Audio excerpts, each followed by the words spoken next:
আসসালামু আলাইকুম প্রিয় বিনিয়োগকারী ভাইরা। আজকের মার্কেটের যে অবস্থা হলো, এটা কিন্তু অনেকটা হয়েছে আতঙ্কের কারণে। আজকের মার্কেটে কিন্তু অ্যাডভান্স হয়েছে 102টি, ডিক্লাইন হয়েছে 220টি, আনচেঞ্জ 65টি এবং টোটাল ভলিউম কিন্তু 956 কোটি টাকা। আর ইন্ডেক্স নেগেটিভ করেছে 15.61। আসলে আজকের মার্কেটে কি হলো, এটা নিয়ে আসলে মূলত আমি আলোচনা করব। আমি কিন্তু গত 2-3 দিন আগে একটা ফটোকার্ড দিয়েছিলাম যে গুজবের পেছনে ছুটলে আপনি দিন শেষে নিঃস্ব হবেন, এবং আজকের মার্কেটে কিন্তু এটা প্রমাণিত। যারা রাশেদ মাকসুদ চলে যাবে এই চিন্তা থেকে যারা স্টকে এন্ট্রি নিয়েছিলেন, আজকে আরেকটা গুজব ছিল যে না, পরিবর্তন হচ্ছে না রাশেদ মাকসুদ, এই গুজবে তারা আবার সেল দিয়েছেন। মাঝখান থেকে যেটা রেজাল্ট হলো, মার্কেটটা ডাউন ট্রেন্ডে চলে আসলো, যদিও কন্টিনিউ মার্কেট আপ ট্রেন্ডে যায় না। আবার এর মধ্যে কেউ কেউ করেছেন প্রফিট। আর তার আগে একটা কথা বলে নিই, আমি বরাবর কিন্তু একটা কথা বলি, যখন স্টকে প্রফিট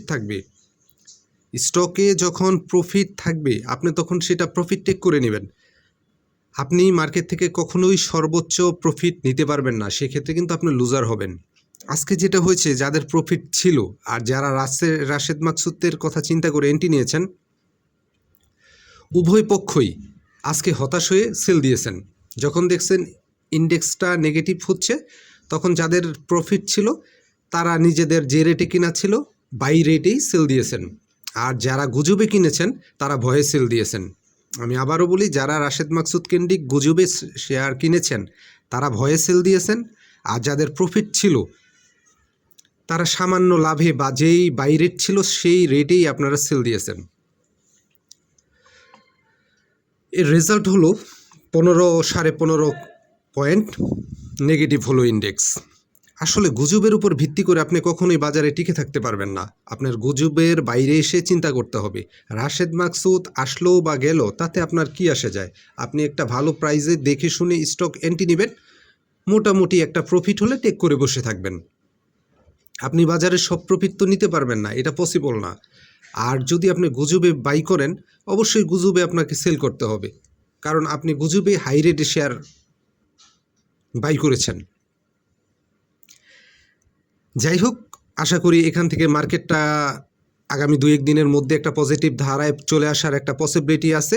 আর গুজব থেকে বিরত থাকে, গুজব ছড়ানো থেকে বিরত থাকেন, গুজব বিশ্বাস করা থেকেও বিরত থাকেন।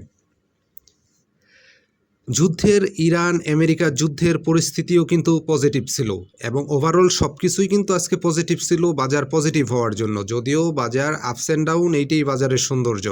তবে যত পয়েন্ট নেগেটিভ হয়েছে, শেয়ারের প্রাইস কিন্তু মোটামুটি ভালোই নেগেটিভ হয়েছে, এবং প্যানিক সেল ছিল বাজারে। প্যানিক সেল ছিল একটাই কারণ, রাশেদ মাকসুদ পরিবর্তন হচ্ছে না।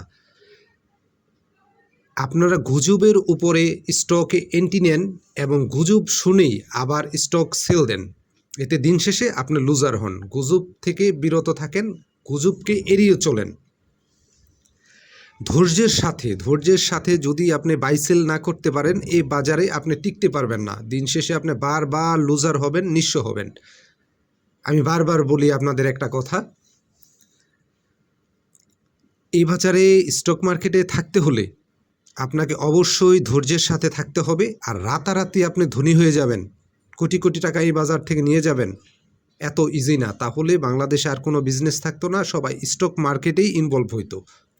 এটা কোথাও সম্ভব না, পৃথিবীর কোথাও সম্ভব না। আর বাংলাদেশের স্টক মার্কেট যেহেতু সেন্সিটিভ, ঝড় জলোচ্ছ্বাস যাই হোক, যে কোনো নিউজে পৃথিবীর যে কোনো প্রান্তে যাই ঘটুক না কেন, এই বাজার ফল করে। তো সেক্ষেত্রে আপনি যদি আরও গুজবের উপর ভিত্তি করে ওভার রেটে আপনি স্টকে এন্ট্রি নেন, তবে তো আপনার লুজার হওয়ার পসিবিলিটি থাকবেই।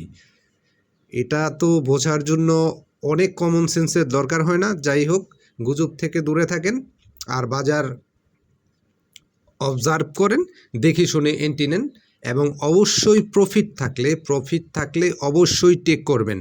প্রফিট যতক্ষণ টেক না করবেন, সেইটা প্রফিট কিন্তু আপনার না।